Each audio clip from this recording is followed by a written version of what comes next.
Good evening youth. Reasoning में start किया था पिछले वाले वीडियो में, उसमें मैंने आपको अल्फ़ाबेट से संबंधित कुछ जानकारी दी थी, तो मैं वहीं से स्टार्ट करूंगा फिर से। ये मेरी दूसरी क्लास है अल्फ़ाबेट की। तो अल्फ़ाबेट यानी वर्णमाला।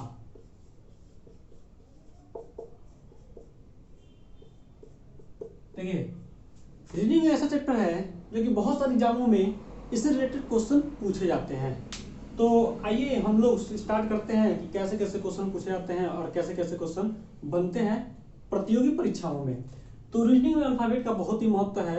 यानी अल्फाबेट का मतलब मैं बताया था पिछले वाली क्लास में कि ए से लेकर जेड तक जितने 26 अक्षर आते हैं उनसे रिलेटेड बहुत ही महत्वपूर्ण क्वेश्चन बनते हैं।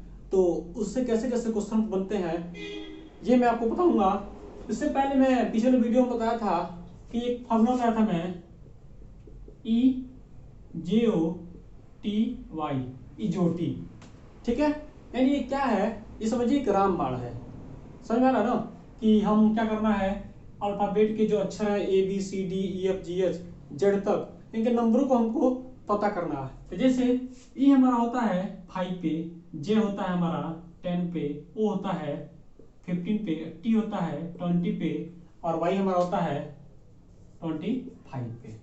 अगर हम इसको हम याद कर लें इजोटी को, तो हम क्या कर सकते हैं, अल्फाबेट के जो नंबर होंगे उनके आसपास की संख्याओं को हम पता कर सकते हैं। जैसे मान लीजिए एग्जांपल लेता हूं मैं, क्या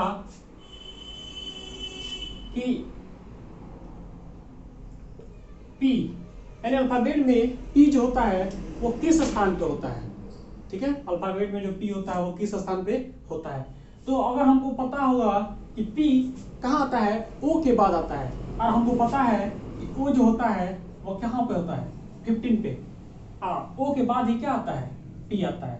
तो पी कहाँ पे होगा 16 पे। यानी कहने का मतलब ये है कि आप इसको अगर याद कर लेते हैं तो छोटा सा 5 ही है, अगर आप इसको याद कर लेते हैं तो इसके आसपास की अक्षरों को आप आसानी से निकाल सकते हैं। ये आपका क्या है, फार्मूला है, यानी रामबाण है।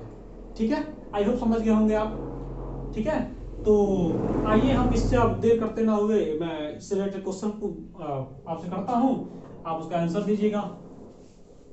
तो देखिए, वर्णमाला में कैसे कैसे क्वेश्चन किए जाते हैं। पहला क्वेश्चन मेरा देखिए, एक चीज और, जो ए से लेकर और BCDE ऐसे करते करते जेड तक होता है, तो इसमें क्वेश्चन कैसे दाएं बाएं घुमाता है। तो ये मेरा होता है बाएं, यानी लेफ्ट। ठीक है, इसको हम क्या करेंगे, यानी हमारा लेफ्ट इसका लेफ्ट और हमारा राइट इसका राइट, ये जगह दाएं यानी राइट। ठीक है, हमारा लेफ्ट इसका लेफ्ट, हमारा राइट उसका राइट, यानी सेम। तो अगर पूछेगा, पहला क्वेश्चन मेरा ये बनेगा कि अंग्रेजी वर्णमाला में, अंग्रेजी वर्णमाला में बाएं से 13वां अक्षर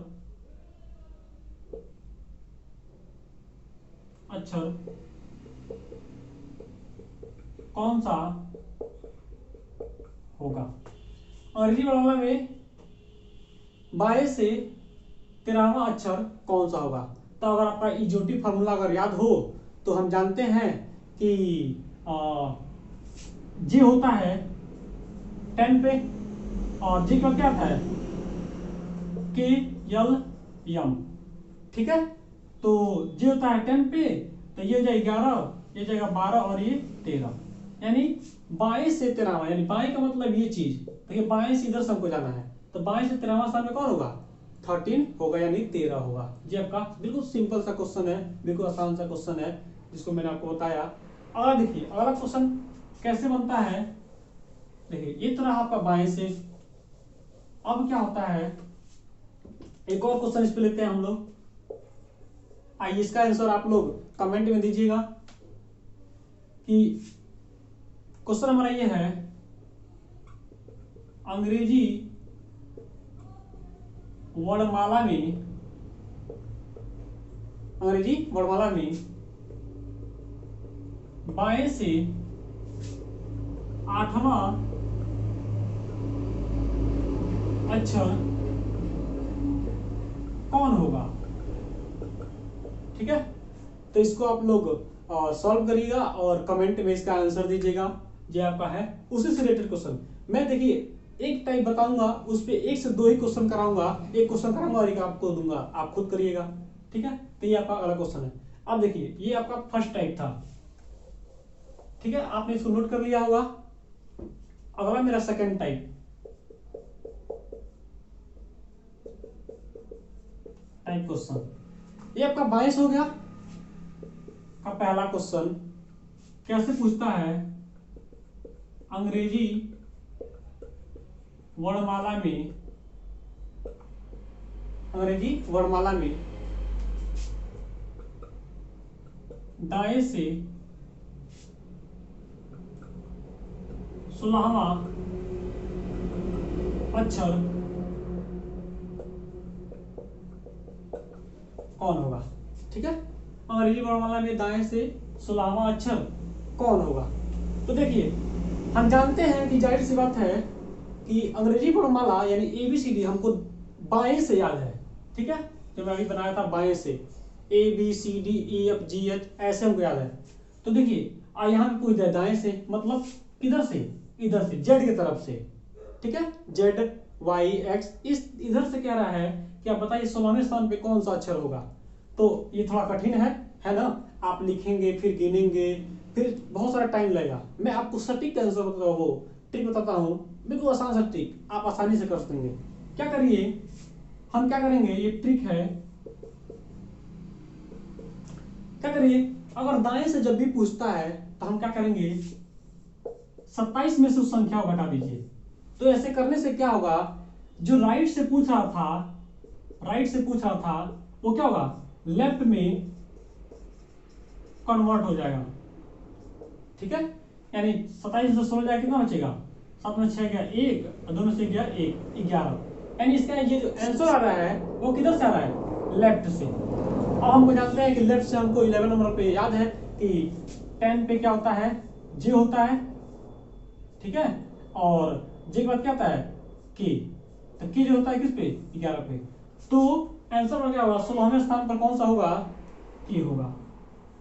समझ में आया, कितना आसान सा तरीका है, आप आसानी से कर लिए। चलिए शायद आपको दिक्कत हुआ होगा, एक और हम क्वेश्चन लेते हैं।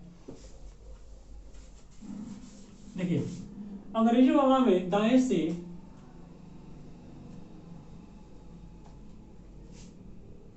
बारहवां अक्षर कौन होगा। ठीक है, तो क्या करेंगे, ये दाएं से पूछ रहा है।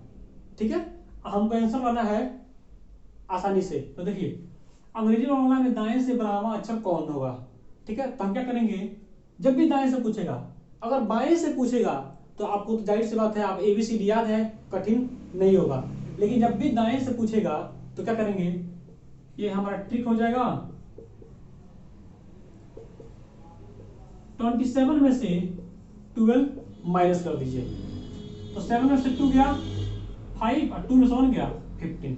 अब ये जो 15 आंसर आ रहा है, क्या कि ये 15 है क्या, तो ये जो 15 आता है वो लेफ्ट से 15 हो गया, लेफ्ट से 15। लेफ्ट से 15 हम जानते हैं इजोटी वाला, इजोटी EJOTY, तो ओ होता है हमारा 15 पे, यानी आंसर हमारा क्या होगा, ओ। समझ में आया, यानी ऐसा करने से ये आंसर हमारा लेफ्ट में आ जाएगा। ऐसा क्यों कर रहे हैं, ये 27 क्यों कर रहे हैं, क्योंकि 26 हमारे अक्षर होते हैं ABCD के और 27 हम एक एक्स्ट्रा कर लेते हैं, जो कि हम जब पीछे से गिनते हैं ना, तो एक संख्या ऐसी होती है, यानी एक अक्षर ऐसा होता है जो 2 बार आता है। ठीक है, या एक संख्या बढ़ जाता है, सॉरी एक संख्या बढ़ जाता है, तो इसे 27 से माइनस करते हैं तो क्या होता है, लेफ्ट में कन्वर्ट हो जाता है। समझ में आ गया आप लोग को, ये था आपका क्वेश्चन। चलिए मैं अब आप लोग को एक क्वेश्चन देता हूं, आप उसको कमेंट करिएगा और उसका आंसर दीजिएगा। तो क्वेश्चन मेरा यही है कि अंग्रेजी वर्णमाला में दाएं से 10वां अक्षर कौन होगा। इसका आप आंसर कमेंट में दीजिए और आई होप आपको समझ में आया होगा। ये आपका था सेकेंड टाइप। फर्स्ट टाइप में बता दिया, सेकेंड टाइप बता दिया, और अगले टाइप में मैं इससे भी बहुत मजेदार क्या करता है, मैं आपको थोड़ा सा हिंट कर देता हूं। होता ये है कि इसमें क्या करता है, कहता है कि बाएं से, अगले वीडियो में बनाऊंगा, बाएं से 6वां और दाएं से 4था। ठीक है, दाएं से, बाएं से 6वें और दाएं से 4थे अक्षर के बीच कितने अक्षर होंगे, कितने अक्षर होंगे।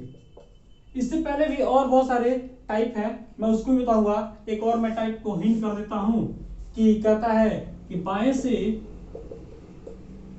6वें अक्षर के बाएं 5वां अक्षर कौन होगा। ठीक है, ऐसे बहुत सारे क्वेश्चन आपको मिलेंगे, बहुत सारा टाइप मिलेगा अल्फाबेट में ही, वर्णमाला में ही। मैं आपको अगली वीडियो में दूंगा। तो थैंक्स फॉर वॉचिंग, और मेरे वीडियो को लाइक करिए, सब्सक्राइब करिए और शेयर करिए। ठीक है, ठीक है।